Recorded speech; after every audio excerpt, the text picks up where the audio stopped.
Hi guys, I am Donna and this is episode 7 of my American Diaries. If you haven't seen first 6, make sure you check them out. I will put the links in the description box, and if you want to hear more stories, you can subscribe to my channel and I will share more. So as you already know, from episode 6, I started working as a living nanny for Eric and his two daughters, Mary Elizabeth and Rachel, who were 3 and 5 years old then.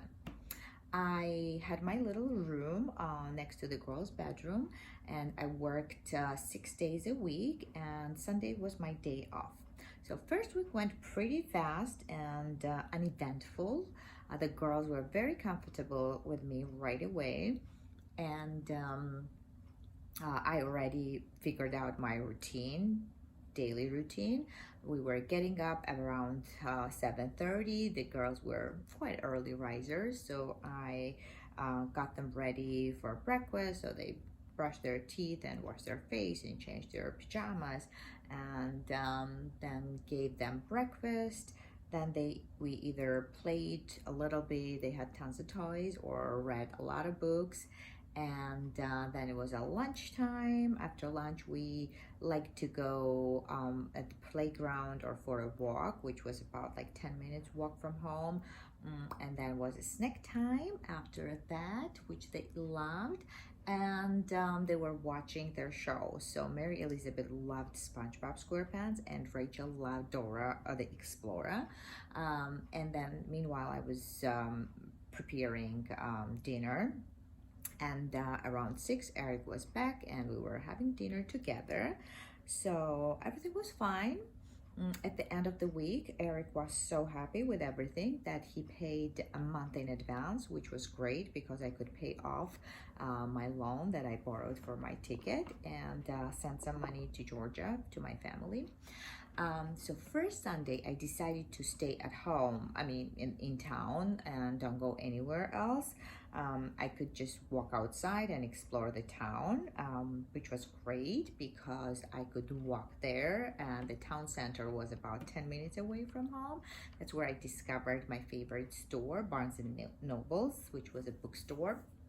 I could go there and stay there all day, read books. If I was hungry, there was a little cafe, so I could eat there. First day, I stayed there about, I think 3-4 hours. I got some books and came back home and went to my room. I wanted to call my girls, and there comes the funny story. So talking to them, and in about 20 minutes, Eric is called. There is a doorbell at the door. So because Eric was at home, I didn't go downstairs to open the door. He opened the door. And 2 minutes, he's calling me, Donna, can you come run downstairs? So I went downstairs, and there is a police standing at the door, and they're asking me, like, is everything okay, miss? I'm like, yeah, everything is fine. Did you call to 911? I'm like, no, I did not. Why would I call 911?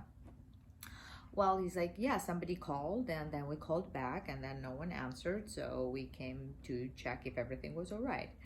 And then it was like, boom, yeah, that was me. So what happened is that time, if I wanted to call to Georgia, there was no Facebook and Skype. I had this phone card. I had to dial about like 10 numbers, and they could connected to the country's number, and so it was kind of complicated thing. But I had to dial 914 first, so 914 blah blah blah blah blah, and instead of 914 I dialed 911, and I didn't pay attention. I'm like, I had no idea what 911 was that time.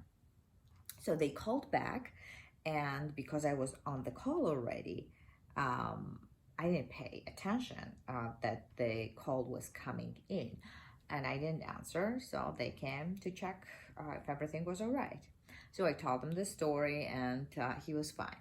But before we cleared everything, so for a few seconds, I thought that I was in trouble because when I was out walking in town, I crossed the road where I was not supposed to cross.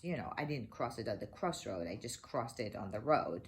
And I thought that, because this is America and people have a lot of rules and they follow the rules.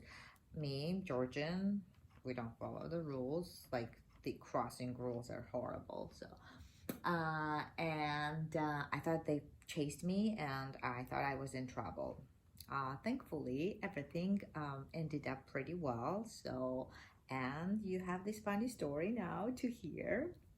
I hope you enjoyed it. I think that will be enough for today. It's already 5 minutes. So I will see you next time with another story. Bye.